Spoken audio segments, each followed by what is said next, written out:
Em virtude do aniversário da IPI do Brasil, 111 anos, como igreja instituída em nossa nação, Deus colocou em meu coração o desejo de falar um pouco sobre igreja. Igreja. Talvez você não faça parte desta igreja. Nós estamos recebendo pessoas que nos visitam. Estou muito feliz em ver aqui a Luciana e o Chico, amigos muito queridos. Mas, de alguma forma, nós fazemos parte de um povo de Deus. E se você hoje está ouvindo essa palavra, foi porque Deus te trouxe neste lugar para que você possa ouvir. Porque de alguma forma você crê em Deus. De alguma forma Jesus Cristo é um referencial para a tua vida. E assim nós fazemos parte do corpo de Cristo. Talvez você não é membro desta igreja, primeira IPI de Sorocaba. Mas você crê em Jesus, você serve a Deus, então você é a igreja, no melhor sentido da palavra. Às vezes nós investimos muito tempo preocupados com a igreja local. Investimos muito tempo fazendo coisas para a igreja, mas nos esquecemos de ser igreja. E esse é o fator mais importante. E o tema do nosso estudo de hoje é então uma igreja que se relaciona como Jesus. Eu não creio numa igreja isolada. Eu não creio em cristianismo que se isola. Eu não creio em cristãos que não se relacionam com outras pessoas com o intuito de influenciar, exercendo ali as virtudes de Cristo. Portanto, hoje a nossa reflexão é com base num pedaço, numa parte da vida de Jesus, onde ele se relaciona de uma forma muito especial com seus discípulos. E nós vamos ver ali algumas nuances. É um texto já conhecido, e eu peço que a igreja então localize o Evangelho de Marcos, capítulo 10, e nós vamos ler ali os versos 35 a 45. Evangelho de Marcos, capítulo 10, versos 35 a 45. Você pode acompanhar, eu vou fazer a leitura de forma bem pausada, para que todos possam compreender o que está sendo dito, mas é um texto compreensível. Não é um texto difícil, não tem aqui detalhes teológicos, doutrinários. É um relacionamento. Jesus interagindo com os seus discípulos. E o texto nos diz assim: Então se aproximaram de Jesus Tiago e João, filhos de Zebedeu, dizendo-lhe: Mestre, queremos que nos concedas o que te vamos pedir. E ele lhes perguntou: Que quereis que vos faça?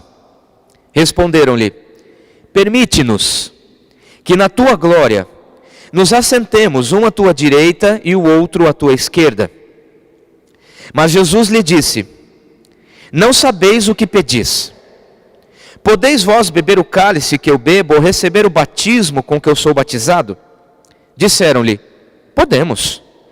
Tornou-lhes Jesus: Bebereis o cálice que eu bebo e recebereis o batismo com que eu sou batizado. Quanto, porém, ao assentar-se à minha direita ou à minha esquerda, não me compete concedê-lo, porque é para aqueles a quem está preparado. Ouvindo isto, indignaram-se os 10 contra Tiago e João. Mas Jesus, chamando-os para junto de si, disse-lhes: Sabeis que os que são considerados governadores dos povos têm-nos sob seu domínio, e sobre eles os seus maiorais exercem autoridade. Mas entre vós não é assim. Pelo contrário, quem quiser tornar-se grande entre vós, será esse o que vos sirva. E quem quiser ser o primeiro entre vós, será servo de todos. Pois o próprio Filho do Homem não veio para ser servido, mas para servir e dar a sua vida em resgate por muitos. Louvado seja Deus por esta palavra. Deus já está falando ao teu coração. Mesmo que você ainda não esteja compreendendo, o Espírito de Deus, que inspirou a construção deste episódio, que inspirou o evangelista Marcos a escrever esse trecho, é o mesmo Espírito que está aqui falando ao seu e ao meu coração. Uma igreja que se relaciona como Jesus. Nós podemos levantar para nós referenciais. Alguns referenciais nós os escolhemos. pessoas que se aproximam de nós, pessoas que estão próximos a nós. Quem sabe um pai, um pastor, um amigo, um líder. O referencial que nós escolhemos para ser como que exemplo para nós, diz muito a nosso respeito. As pessoas que seguimos, as pessoas que copiamos, as pessoas com as quais nos inspiramos, falam muito a nosso respeito. Uma pessoa que tem como referencial, por exemplo, Adolf Hitler, um ditador. Esta pessoa está dizendo que inspira as suas motivações com base num ditador. Uma pessoa que tem como referencial Madre Teresa de Calcutá, está dizendo que a ação social, o cuidar das pessoas é então importante para si. Sem querer, nós levantamos essas pessoas para nós. Mas eu quero dizer, chamar a tua atenção para um fato de que se nós somos chamados cristãos, e se nós somos colocados num corpo, os irmãos estão me entendendo bem? Está tranquilo? Vou tentar falar pausadamente, nós estamos adaptando o nosso sistema de som, quero falar também para que todos possam compreender. A palavra do Senhor precisa encontrar no nosso coração como que solo fértil, para que ao ser regado possa frutificar. Para nós sermos chamados cristãos, então somos colocados num corpo, onde Jesus é o cabeça, e nós, para ousarmos ser chamados cristãos, precisamos então termos Cristo como referencial. Não há outra forma, não há outra possibilidade de a igreja desempenhar o seu papel sem ter Cristo como referencial. A pergunta é, o quanto conhecemos de Cristo e o quanto investimos tempo para conhecer e continuar conhecendo Jesus, para que de fato Ele nos inspire e nós possamos tê-lo como exemplo e copiá-lo nas minúcias, nos detalhes da vida. Nós cantamos agora que Deus é fiel, que nós não morreremos enquanto Deus não cumprir os projetos que Ele tem para nós, e eu creio nisso. Creio inclusive que você está aqui porque Deus quer que você esteja aqui, inclusive ouvindo esta palavra, cantando essas canções. Deus gostaria muito de ouvir essas canções cantadas por você. Mas Deus está falando ao teu coração que nós precisamos também estar perto de Deus. Ele não é apenas mais o nosso Senhor, mas Ele se relaciona como um amigo, como um salvador, como alguém que paga preço, como alguém que quer andar junto, andar perto, andar nele. E para sermos cristãos, você foi trazido aqui para receber essa palavra. Nós precisamos estar perto. E Jesus é o nosso referencial. Quero então trazer à memória 3 episódios muito simples, claros, que para nós, os que cremos em Deus, são 3 episódios que estão na nossa mente, estão no nosso imaginário. A primeira história é a história de Adão e Eva, e é a história da salvação com base em Adão e Eva. O pecado original, chamado como queda, a humanidade caiu, porque Deus criou o homem salvo. Deus criou o homem salvo. Deus falou assim, façamos o homem à nossa imagem, à nossa semelhança.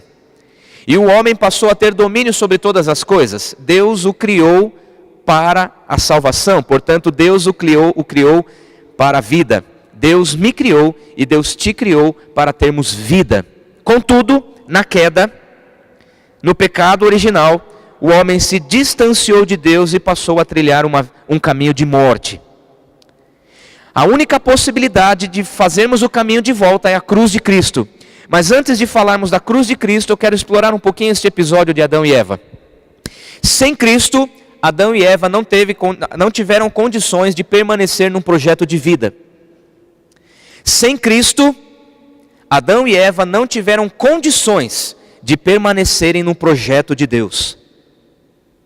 Deus falou, façam tudo, menos isso. Eles fizeram isso. Qualquer semelhança não é mera coincidência com aquilo que nós vivenciamos hoje. Você fala para a criança, você pode isso você não pode. A criança faz o que não pode.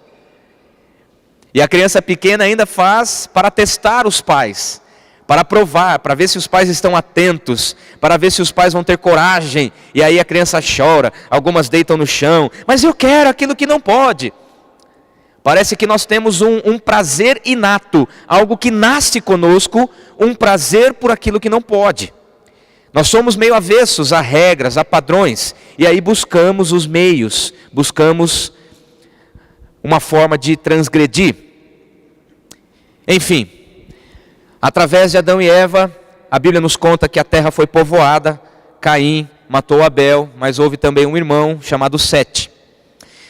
E da linhagem de Caim, por causa da morte do irmão e por causa da iniquidade, a linhagem de Caim ficou toda contaminada. Mas a linhagem de Sete foi conhecida como uma linhagem que andou com Deus. E nós temos, por exemplo, na linhagem de Sete, um homem chamado Enoque. E a Bíblia faz menção a Enoque de um homem que andou com Deus. E da linhagem de Enoque, da linhagem de Sete, da linhagem de Matusalém, saiu um outro homem chamado Noé. Inclusive nós recentemente tivemos, está em cartaz ainda, o mundo inteiro está vendo, Noé. Um filme, uma produção hollywoodiana. Eu particularmente gostei muito do filme. Recomendo aos irmãos. Muito embora alguns episódios podem parecer meio antagônicos e até talvez antibíblicos, mas cá entre nós, para Hollywood envolver figurões, atores premiados, eles precisavam vender o filme. Não vamos ser inocentes quanto a isso. Nós olhamos novela, nós olhamos programações, olhamos BBB, mas aí precisamos abrir um pouco o filtro para algumas produções que acontecem. Na minha opinião, Cristo é exaltado, Deus é exaltado no filme. Não vou contar o filme, não vou entrar em detalhes, fique bem tranquilo. Mas é uma oportunidade de você, assistindo o filme, conhecer um pouco da história de Noé. Quem sabe até você aguce a sua curiosidade para ver as páginas da Bíblia e tentar confrontar o que realmente é bíblico e o que talvez não é tão bíblico ali. Mas é uma ficção, é uma obra. Noé, então, como descendente de Adão e Eva, da linhagem que andou com Deus, a linhagem de Sete, Noé foi separado com toda a sua família, Sem, Cão e Jafé, juntamente com as noras, segundo a Bíblia. E todo o resto da humanidade foi extinguido da face da terra. Todos os outros, menos eles. Parece-nos que quem não anda com Deus, a qualquer momento vai ser excluído da história da humanidade e vai sair de cena, sem deixar saudade. Hoje pela manhã o pastor Isaías pregou sobre um rei chamado Jeorão, que em 8 anos de reinado conseguiu destruir a sua vida, matar pessoas que estavam ao seu redor, e a Bíblia fala que não deixou saudade. Inclusive eu quero trazer à memória, porque como um bom ouvinte anotei, e o nosso irmão disse pela manhã que quem não semeia bondade não colhe saudade. Para deixar saudade é preciso cuidar das alianças. Para deixar saudade não podemos deixar o Senhor. Existem pessoas que passam por nós e dá até a impressão que a gente fala vai tarde, né? Mas tem pessoas que passam por nós e deixam marcas. Toda a humanidade saiu de cena, ficou apenas Noé. Noé era perfeito? Não. Mas Deus queria reescrever a história a partir de uma família. Todo o desenrolar da história, a partir de Noé, uma nova criação. Agora nós chegamos em Jesus. E o texto que nós lemos no Evangelho de João, capítulo 10, o verso 45, utiliza a expressão Filho do Homem. E essa expressão Filho do Homem quer dizer Deus encarnado. Desde Adão, em Noé, agora em Jesus e com a cruz, Jesus está dizendo, eu estou entrando em cena para definitivamente, nem para que o homem corra riscos de cair, e nem para que o mundo seja extirpado de novo e uma família só ser escolhida para trazer a salvação. Não, eu vou descer para cumprir um propósito eterno, vou pagar o preço e vou servir de referencial. Todos aqueles que crerem em mim e permanecerem em mim, na minha cruz, na minha morte, na minha ressurreição, serão chamados cristãos. Estes serão a igreja. Essas pessoas então poderão responder por mim. Então, a salvação não é mais agora privilégio da criação. A salvação não é mais privilégio de permanecentes ou de família que permanece. A salvação agora pertence àqueles que passam pela cruz e pela ressurreição, chamado novo nascimento, e aí começa o nosso caminho de santidade. Dá para entender? São fatos que nós precisamos rotineiramente trazer à memória, porque é a história da nossa vida, é o que cremos, é a base da nossa fé. E neste episódio, Jesus se relaciona com os seus discípulos, mas parece-nos que algumas coisas não entram na cabeça de alguns deles. Tiago e João, então, ouvindo tudo que Jesus está dizendo, ele já está predizendo muitas coisas. Jesus falou a respeito do jovem rico, Jesus falou a respeito do perigo das riquezas, Jesus falou a respeito da sua morte, da sua ressurreição. Jesus está dizendo, eu vou pagar um preço, não foi segredo para ninguém. Jesus falou, eu vou morrer, eu vou ressuscitar por vocês, e este é o sinal, este é o caminho. E Tiago e João, eles chegam para perto de Jesus e falam assim, então tá, Jesus, quando o Senhor morrer e for elevado aos céus, eu posso sentar à tua direita e o meu irmão sentar à tua esquerda? É quase uma coisa de Chaves. Sabe aquela coisa?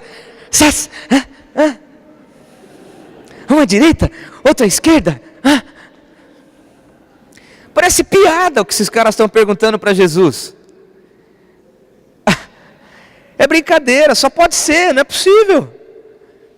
E tem um outro episódio, se você ler, esse mesmo episódio está registrado também no Evangelho de Mateus capítulo 20. Lá no Evangelho de Mateus, a Bíblia fala que é a mãe deles que pede isso. É pior ainda, imagina, mãe, pede para Jesus deixar a gente sentar no lado direito e do lado esquerdo. Pergunta de criança, não pode, mas é isso que nós queremos. E Jesus então, com esse episódio, se relaciona de um jeito muito especial. Então quer dizer que vocês querem passar pelo processo que eu passo. Queremos fazer tudo. Então vocês vão ter que morrer. É mais ou menos isso. E aqui então nós encontramos pelo menos 3 lições muito interessantes, como este referencial, Jesus, pode nos inspirar a nos relacionarmos com as pessoas. E a primeira lição que nós aprendemos é que Jesus se aproxima intencionalmente. Olha o que diz o versículo 42. Mas Jesus, chamando-os para junto de si. Jesus trazendo para perto. Jesus trazendo para o pé do ouvido. E se você reparar, no versículo anterior, o 41, a Bíblia diz que os 10 outros ficaram bravos com Tiago e João. O que esses caras estão pedindo? Eles são amigos, estão caminhando com Jesus já há vários meses, talvez anos. E eles estavam ali indignados com o pedido de Tiago e João. E Jesus percebendo, houve um rebuliço, a amizade ali está comprometida. Porque, pera lá, eu tenho 12 e vou deixar um à direita e um à esquerda? Como é que eu vou fazer isso? E Jesus então aproveita o caos, Jesus aproveita o drama, a crise, para ensinar lições preciosas. E uma primeira lição que ele traz é essa ideia de trazer para perto. Igreja que não se relaciona, não tem nada a ver com Cristo. Talvez seja duro dizer isso para você, mas se você não tem prazer em se relacionar com as pessoas, você não representa Jesus. Se você não tem alegria, se você não tem desprendimento, se você não está disposto a pagar o preço de relacionamentos, inclusive difíceis, você não representa Jesus. E recentemente o Brasil inteiro saiu às ruas. Fulano não me representa, Beltrano não me representa. Talvez Jesus, ao olhar alguns cristãos em suas performances no dia a dia, talvez Jesus lá do céu diga, você não me representa. Você não me representa. Tiago e João aqui não estavam representando Jesus. Jesus então traz para perto. E ele fala assim, vocês sabem que os que são considerados governadores dos povos têm-nos sob seu domínio. Nós precisamos respeitar as autoridades, nós precisamos obedecer às hierarquias. Sobre eles, os maiorais exercem autoridade, ou seja, nós temos sobre nós hierarquias, instâncias que precisamos respeitar. Isso é um fato. Nós temos sobre a nossa vida vereadores, prefeitos, governador, presidente da república, e essas pessoas nos governam, exercem leis sobre nós, eles promulgam leis, tiram leis, nós pagamos os impostos e tem que ser assim. A vida tem que continuar. E este processo Jesus nunca, jamais questionou. Jesus está dizendo, isso vai acontecer. Só que, para vocês me representarem, é uma outra lógica. Só que Jesus ousou dizer isso no pé do ouvido. Há um outro episódio no Evangelho de Mateus, capítulo 22. Conta-nos uma parábola das bodas. Não precisa abrir, apenas olhe por favor em minha direção. A parábola das bodas fala que um pai queria convidar os amigos para a festa do filho. E ele então pede para que todos vão convidando. E um fala, eu não posso, eu não posso, eu não posso. E há um banquete a ser oferecido gratuitamente, e muitas pessoas não querem ir. Então a parábola nos conta, Jesus quem nos conta essa parábola, é uma metáfora, é uma ilustração. E Jesus fala assim, muitos serão chamados, mas poucos serão escolhidos. Sabe o que eu entendo? Que nós temos que nos relacionar o máximo que conseguirmos, para que em todas as oportunidades possamos representar Jesus. O apóstolo Paulo entendeu tanto isso, que em determinado momento ele diz, em todo tempo me fiz praticamente de tudo, para com todos, para de todas as formas conseguir alcançar alguns. Fiz-me de tudo para com todos, para de todas as formas conseguir alcançar alguns. Porque Jesus disse, muitos serão chamados, poucos escolhidos. Eu quero chamar. E Jesus vai escolher. Eu quero testemunhar, eu quero me relacionar. E no momento oportuno, o Espírito vai fazer a obra. Essa obra não é humana. Essa obra não é humana. Mas há uma segunda lição que nós aprendemos. Que Jesus, ao se aproximar, emite uma opinião muito sincera. Ele não grita. Ele não fala de longe. Escuta aí, vocês estão errados. O que é isso? Onde já se viu? Não. Ele chega junto. Ele se relaciona. Ele interage. Ele traz para perto. E agora emite uma opinião. Paulo, ao escrever a Tito e a Timóteo, inúmeras vezes ele fala assim, cuidado com os que falam demais. Evita discussões tolas. Tem gente que gosta de discutir genealogia. Tem gente que gosta de discutir a Bíblia, mas não gosta de praticar o que a Bíblia nos ensina. O apóstolo Paulo diz, cuidado com estas pessoas. É no relacionamento íntimo que nós emitimos algumas opiniões verdadeiras, sérias, e não passamos por ridículo. Porque às vezes, sem querer, as pessoas têm impressão de nós. E aí ao longo nós queremos falar coisas que as pessoas não veem em nós. E à distância nós estamos como que denegrindo a imagem de Jesus e comprometendo a performance da própria igreja.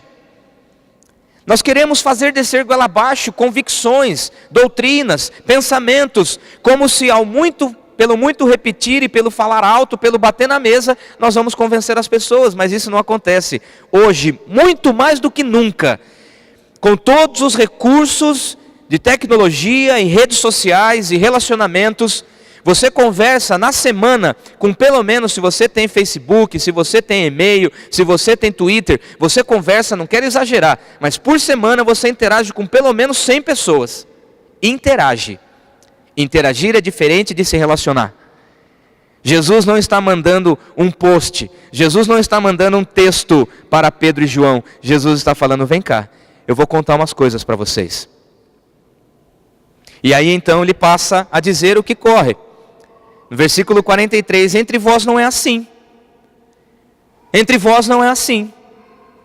Eu estou discordando de vocês. E a discórdia vem num ambiente ameno.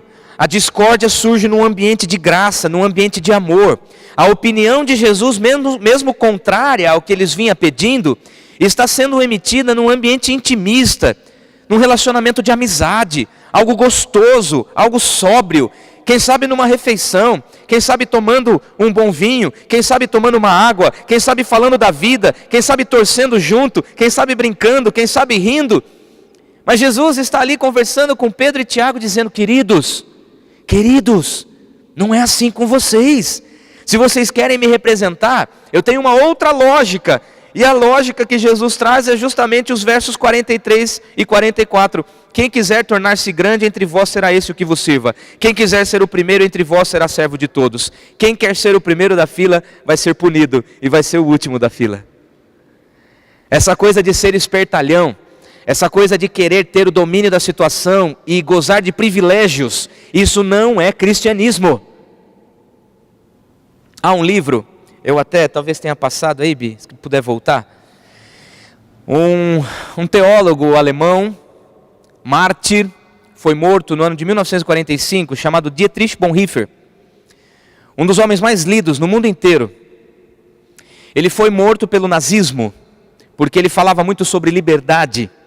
E um dos seus livros, chamado Discipulado, ele reproduz uma frase incrível.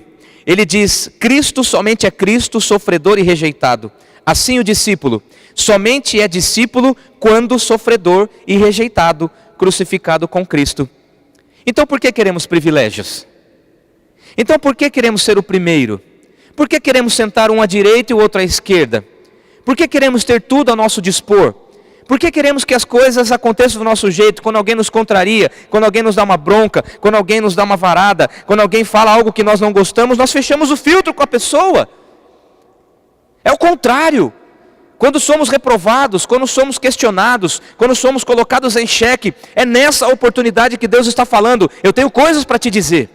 Porque na crise, nós estamos olhando para o problema, mas nós precisamos considerar também o que Deus está falando comigo, o que Deus está fazendo para mim através desta crise. E aí, quando eu falo crise, eu estou falando de algumas pessoas difíceis que passam pela nossa vida. E aí nós fechamos a janela, excluímos do Facebook, tiramos da vida, não comunicamos mais, não vamos mais mandar e-mail, tira da lista de contatos, e aí a gente exclui pessoas, e Deus falando assim: eu querendo falar com você através desta crise, desta pessoa, e você tira essa pessoa da sua vida. Entre nós não é assim. Mesmo que tenhamos que ser rejeitados, mesmo que tenhamos que ser humilhados, sofredores, crucificados com Cristo, este é o papel do discípulo, porque se nós queremos ousar ser chamados de cristãos, nós precisamos passar pelos dramas que Jesus passou, e Jesus não foi o cara mais querido sobre a face da terra, mas o que ele tinha para dizer, ele disse para poucos, ele disse na intimidade, e esses da intimidade entenderam e revolucionaram a história da humanidade. Imagina se Jesus quisesse ser o queridão. Meus amigos. Imagina se ele quisesse ter uma performance que agradasse a todo mundo. Não posso contrariar ninguém. Faz aliança cá e aliança lá. Se enrola com todo mundo. Não consegue mais falar a verdade. Não consegue mais ousar ter uma palavra dura. Aliás, ontem tomamos borrachada aqui do reverendo Leontino. Uma palavra profética, uma palavra dura.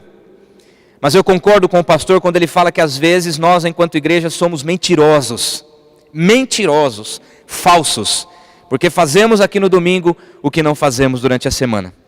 Parece que a palavra não entra na cabeça, é como Tiago e João, Jesus caminhando e a palavra não entra na cabeça. Entre vós não é assim. Quem quer ser o primeiro vai para o último da fila. É como se Jesus gentilmente pegasse assim, como a gente faz com criança mal educada, pega pela mão: você, vem cá, vai lá para o último da fila e põe lá, fica aí, vai pensar. Não é assim que a gente faz? É o que Jesus está dizendo: aquele que quiser ser servido, sirva; aquele que quiser ser o primeiro, vai para o último lugar. Jesus expressa a sua opinião num ambiente de graça, num ambiente de intimidade. Jesus não fala alto, Jesus não grita, Jesus mostra. Em terceiro e último lugar, ali então, Jesus divide, compartilha um sonho, compartilha um projeto, compartilha um propósito. Hoje em dia, para nós pregarmos o Evangelho está muito difícil. Inclusive na última sexta-feira estávamos reunidos na casa de uma família querida, alguns amigos estão aqui. Estávamos falando de um episódio, quando eu fui viajar em abril para os Estados Unidos, em maio, fomos para os Estados Unidos e na volta fizemos uma conexão em Nova York. E ao lado, no avião, veio um homem muito distinto, morava em Nova York, a família mora no Brasil, e eles iam, ele junto com os irmãos, iam pescar no Pantanal da Argentina, ali perto da Amazônia. Iam passar semanas ali, 2 ou 3 semanas em pescaria. E eu entrei no assunto do camarada: vamos falar de pescaria. falando de pescaria, não entendo muito, então a gente faz perguntas.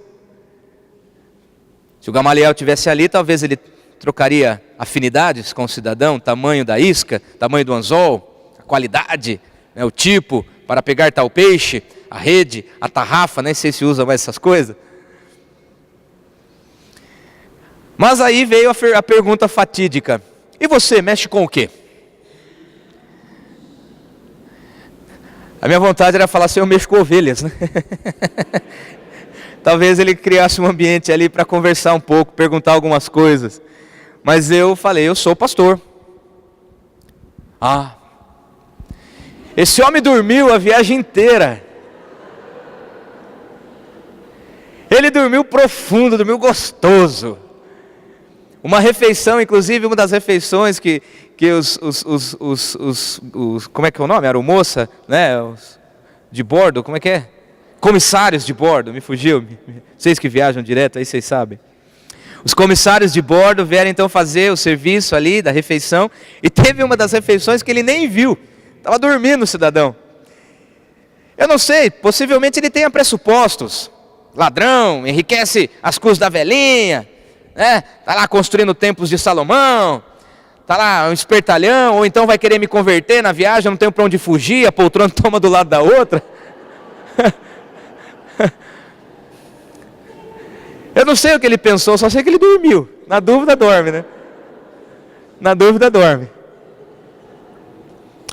Mas num ambiente de amizade, num ambiente de intimidade, Jesus compartilha um projeto. Agora que eu já falei para vocês o que eu penso, eu vou dividir com vocês um sonho. O Filho do Homem não veio para ser servido, ele veio para servir.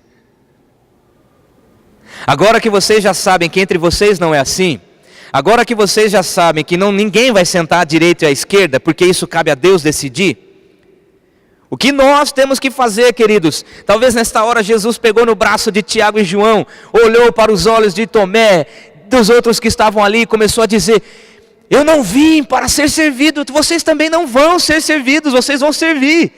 Esse é o projeto, esse é o ponto, esse é o foco. E então nasce a igreja, pronta para se relacionar, assim como eu e você queremos nos relacionar, certo? Que Deus te abençoe, que Deus te ajude e te capacite. No Evangelho de João, capítulo 15, Jesus diz: vós sois meus amigos, se fazeis o que eu vos mando. Tudo o que eu ouvi de meu Pai, eu falei para vocês. Eu não tenho nada para esconder de vocês. A igreja são os meus amigos, aqueles que se importam com o que eu penso, aqueles que me representam. E então ele diz: não fostes vós quem me escolhestes, pelo contrário, eu escolhi vocês. Você acha que você escolheu vir aqui hoje, mas Jesus de alguma forma te convidou: vamos juntos. Eu vos escolhi a vós outros para que vades e deis fruto, e que o vosso fruto permaneça, a fim de tudo quanto pedirem ao Pai em meu nome, Ele vô-lo conceda. Jesus te chamou, Jesus te quer, você é a igreja porque Jesus quer. Façamos a vontade dEle como bons amigos. Que Deus nos abençoe em nome de Jesus.